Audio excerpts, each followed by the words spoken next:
મોડાસાના બાકરોલ ખાતે શ્રી લક્ષ્મીનારાયણ ભગવાનનો પાટોત્સવ મહોત્સવ ઉજવાયો હતો.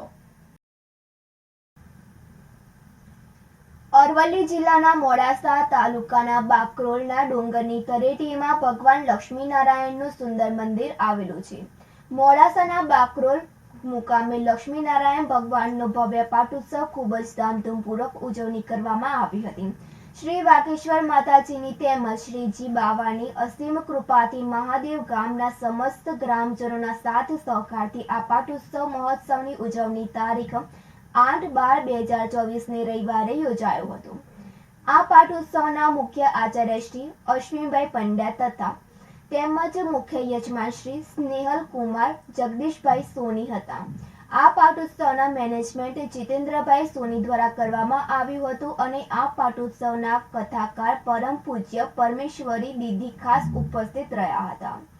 તેમની મધુર વાણીથી ભક્તોને સત્સંગ રૂપી રસપાન કરાવ્યું હતું. તેમજ મનોકામના સિદ્ધ હનુમાનજી મંદિર મોડાસાના મહંત મુક્તિનાથ તથા પશુપતિનાથ મંદિર પાલનપુરના પૂજ્ય મહંત શ્રી સર્વેશ્વર દાસજી મહારાજ પણ વિશેષ ઉપસ્થિત રહ્યા હતા.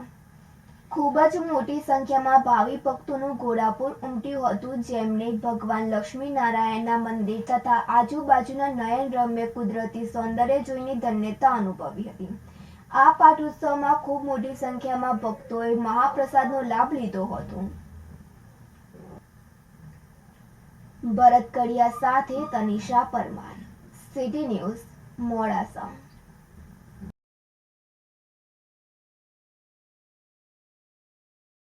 વડાલી ધરોઈ 3 રસ્તા પર કરેલ ખાડો પૂરવામાં આવે તેવી લોકમાંગ સેવાઈ રહી છે. સાબરકાંઠા જિલ્લાના વડાલી ધરોઈ 3 રસ્તા પિકઅપ સ્ટેન્ડ સામે કરેલ ખાડો પૂરવામાં નગરપાલિકાના આંખ આડા કાન જેવી સ્થિતિ સર્જાઈ છે. જેમાં છેલ્લા 5 મહિનાથી વડાલી ધરોઈ 3 રસ્તા પર કરેલ ખાડો પૂરવામાં નગરપાલિકાના ઠાગા ઠર્યા, જેને લઈ અનેક સવાલો ઉઠી રહ્યા છે. જેમાં ગટર સફાઈ માટે કરેલ ખાડો પૂરવામાં જાણે કોઈની રાહ જોવાઈ રહી હોય અને નગરપાલિકાના સત્તાધીશો કોઈ અકસ્માતની રાહ જોતા હોય તેવું આ તસવીર બતાવી રહી છે. વડાલી ધરોઈ રોડ પર આવેલ પોલીસ ચોકીની બાજુમાં કરેલ આવડો મોટો ખાડો કોઈનો જીવ લેશે ખરો? ધરોઈ રોડ પિકઅપ સ્ટેન્ડની સામે મસ્ત મોટો ખાડો કરી નગરપાલિકા સત્તાધીશો ભર નિદ્રામાં જોવા મળી રહ્યા છે, જેને લઈ સત્વરે ખાડો પૂરવામાં આવે તેવી લોકમાંગ સેવાઈ રહી છે. આબિદ ભુરા સાથે નંદિની જોશી, સિટી ન્યૂઝ, વડાલી. પ્રાંતિજ કેળવણી મંડળ સંચાલિત CS દેસાઈ ટેકનિકલ ઇન્સ્ટિટ્યૂટમાં જિલ્લા કક્ષાનો પ્રધાનમંત્રી નેશનલ એપ્રેન્ટિસ ભરતી મેળો 9મી ડિસેમ્બરે યોજાયો હતો. સાબરકાંઠા જિલ્લાના યુવાનોને રોજગારી મળી રહે અને ઔદ્યોગિક એકમોને મેન પાવર મળી રહે તેવા હેતુથી શ્રમ, કૌશલ્ય વિકાસ અને રોજગાર વિભાગ નિયામક શ્રી રોજગાર અને તાલીમ ગાંધીનગર સંચાલિત સરકારી ITI હિંમતનગર અને પ્રાંતિજ દ્વારા આયોજિત જિલ્લા કક્ષાનો પ્રધાનમંત્રી નેશનલ એપ્રેન્ટિસ ભરતી મેળો પ્રાંતિજ કેળવણી મંડળ સંચાલિત CS દેસાઈ ટેકનિકલ ઇન્સ્ટિટ્યૂટ GIA-ITIમાં 9મી ડિસેમ્બરે યોજાયો હતો. આ કાર્યક્રમની શરૂઆત પ્રાર્થનાથી કરવામાં આવી હતી. ત્યારબાદ આવેલ મહેમાનો દ્વારા દીપ પ્રાગટ્ય કરી કાર્યક્રમને ખુલ્લો મુકાયો હતો.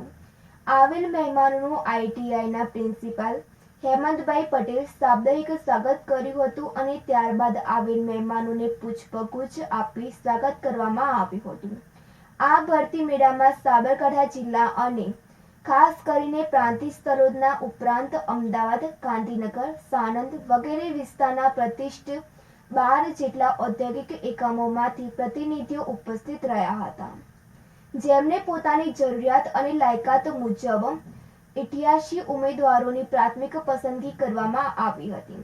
ભરતી મેળામાં હિંમતનગર તાલીમ સંસ્થાના આચાર્ય જિજ્ઞાબેન પુરોહિત, પ્રાંતિજ કેળવણી મંડળના ટ્રસ્ટી રહીશભાઈ કસબાતી, મંડળના સભ્ય જયંતિભાઈ પટેલ તથા નિત્યાનંદભાઈ બ્રહ્મભટ્ટ ઉપસ્થિત રહ્યા હતા. આ પ્રસંગે SDM AJ પટેલ તેમજ મામલતદાર JG ડાબી વ્યસ્ત કાર્યક્રમના કારણે ઉપસ્થિત ન રહી શક્યા હોવાથી શુભેચ્છાઓ પાઠવી હતી. આવેલ નોકરીદાતાઓએ આવેલ ઉમેદવારોને પોતાની કંપનીઓની માહિતી આપી હતી અને સમગ્ર કાર્યક્રમનું સફળ સંચાલન શાર્દુલભાઈ ઠાકોરે કર્યું હતું. આઈટીઆઈના આચાર્ય હેમંતભાઈ પટેલ તથા સ્ટાફ પરિવારે ભરતી મેળાને સફળ બનાવ્યું હતું. રમેશ મિસ્ત્રી સાથે તનિષા પરમાર, સિટી ન્યૂઝ, પ્રાંતિજ. નમસ્કાર. પ્રધાનમંત્રી નેશનલ એપ્રેન્ટિસશીપ મેળામાં આપ સૌનું સર્વે તાલીમાર્થીઓનું ખૂબ ખૂબ આવકારીએ છીએ. અત્રે CS Desai technical institute Prantij કેળવણી મંડળ દ્વારા આયોજિત પ્રધાનમંત્રી નેશનલ એપ્રેન્ટિસશીપ મેળામાં 20થી પણ વધારે નોકરીદાતાઓ ઉપસ્થિત છે તથા 150થી પણ વધુ ઉમેદવારોનું રજિસ્ટ્રેશન થઈ ચૂક્યું છે. હજુ પણ વધુને વધુ નોકરીદાતાઓ તથા નોકરી વાંછુકો અત્રે આવી રહ્યા છે લાભ લેવા માટે અને એપ્રેન્ટિસશીપની ઉજ્જવળ તકો અત્રે ઉપલબ્ધ કરાવવા બદલ પ્રાંતિજ કેળવણી મંડળનો ખૂબ ખૂબ આભાર. અસ્તુ.